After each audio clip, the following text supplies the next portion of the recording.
आज्ञा एबे आमे उपस्थित अच्छु आम निज गाँ मो माटी मो पिता जन्मभूमि एवं मो कर्मभूमि रे गड़ रोडंगर ए पवित्र माटी रे मो इष्टदेवी माँ कनक दुर्गा पाखे नतमस्तक होई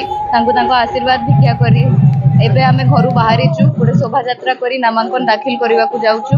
केवल गोटे ही भावना अच्छी केवल गोटे ही उद्देश्य अच्छी ये लड़ई हूँ ब्रह्मगिरी माटीर स्वाभिमान लड़ई ये लड़ई हूँ माँ मानकर लड़ई हूँ युवक मानकर ये लड़ई हूँ से दुखी रंगी खटिकिया जो मैंने एत वर्ष धरी अवहेलित अच्छा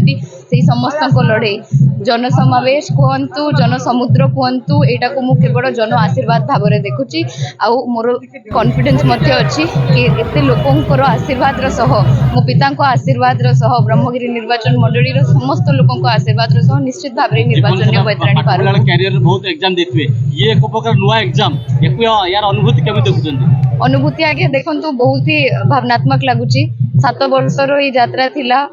गोटे प्रचारक रु प्रार्थनी पर्यंत ये यात्रा बहुत भावनात्मक लगुची बहुत किसी संघर्ष करिची बहुत परिश्रम मध्य कराइची केवल मु नाही आम साथी रे आम संगठन रो समस्त भाई बंधु माने लुलु परिवार रो समस्त सदस्य एवं भारतीय जनता पार्टी मोदी परिवार रो समस्त सदस्य माने बहुत परिश्रम करिसंती शेष निष्कर्ष रे पहुंचीबा को जाउछु मात्र दिन रहिला 21 टा ई 3 सप्ताह रो यात्रा मध्य बहुत ही रोचक होबो।